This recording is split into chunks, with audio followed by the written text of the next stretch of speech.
Caution: before you go eating random plants off the forest floor, please consult experts, field guides, and multiple sources. Definitely do not trust some random backwood misanthrope like me to be a source of pure and unwavering knowledge.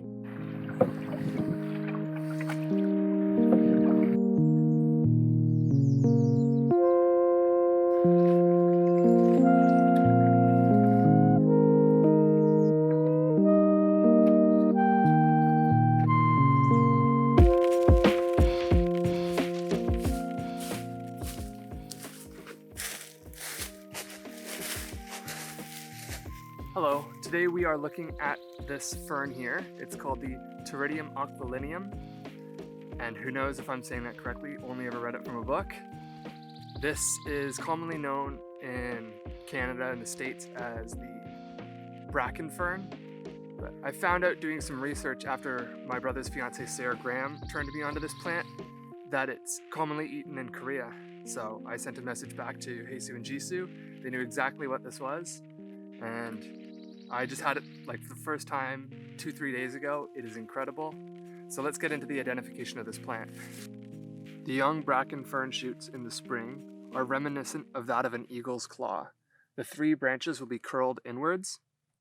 As the season goes on, each of the branches unfurl to create a large triangular shaped frond. You can find this fern growing in sandy and clayey soils, in shaded areas in the woods, and it really loves moisture. From all that I have read, it appears that you want to pick these shoots when they are young and still curled up like an eagle's claw. Once the fronds start to uncurl, they're no longer fit for harvest. I couldn't find any sources that talked about a sustainable harvest limit for these plants, so I'm harvesting these with a pretty conservative amount of 10% of a patch. Today, we're going to be picking a patch out of my neighbor's beech because they're going to soon be whippersnipped. But if you're in the woods, you still want to take just a small amount. So we're back at cabin now with our harvest.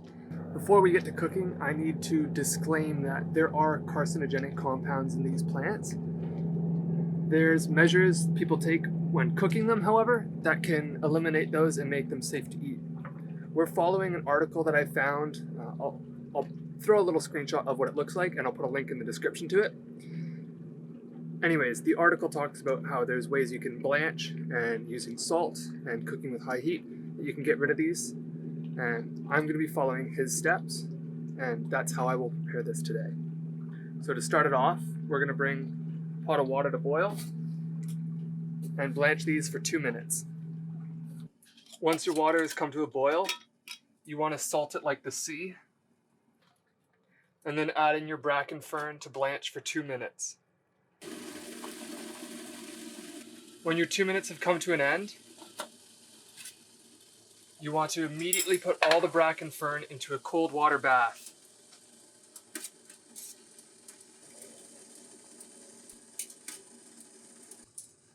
The bracken fern now has to sit in this cold bath for at least an hour before you cook it for consumption.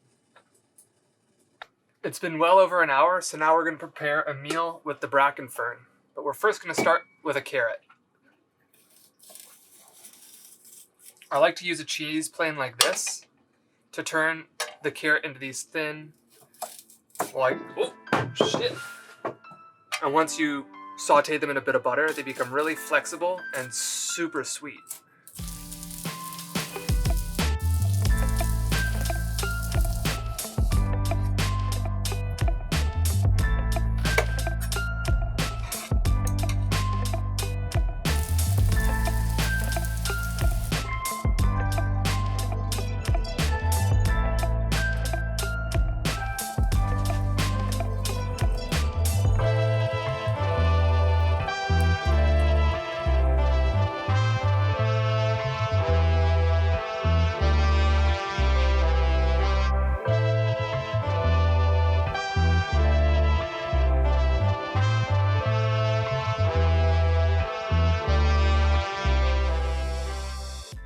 Once this comes off the pan, you want to just dig in right away.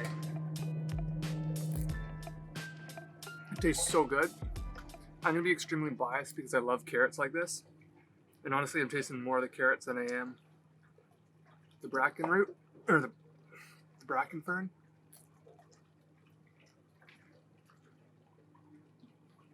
So it's definitely like the consistency of asparagus. I don't think it tastes like it much. I'm seeing lots of people online saying it tastes like almond. And I don't think it tastes like that either. It's definitely sweet. I don't know. I don't really know what to compare it to. There's no nasty aftertaste with it. It just tastes like a really good vegetable.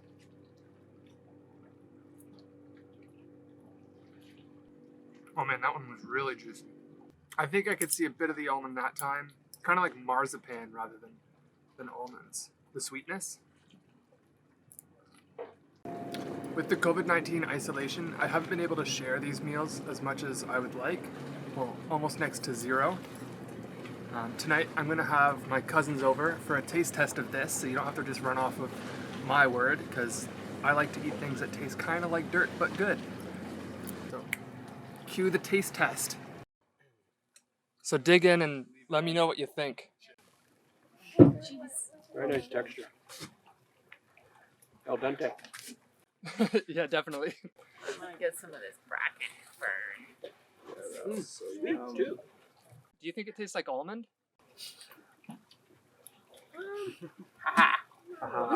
Yes. Let's have a Oh, it smells amazing. little sweet aftertaste kind of. Yeah, the carrots definitely carry a lot of sweetness. I definitely didn't pretend in the full dash for an hour. I was my article said a couple like 23 minutes. Oh. Oh, I dropped some. Oh, no, Yeah, mine said an hour minimum. Oh my I was God. hoping That's about amazing. Amazing. It's crazy, and it's just growing out of the Flynn's beach. So delicious.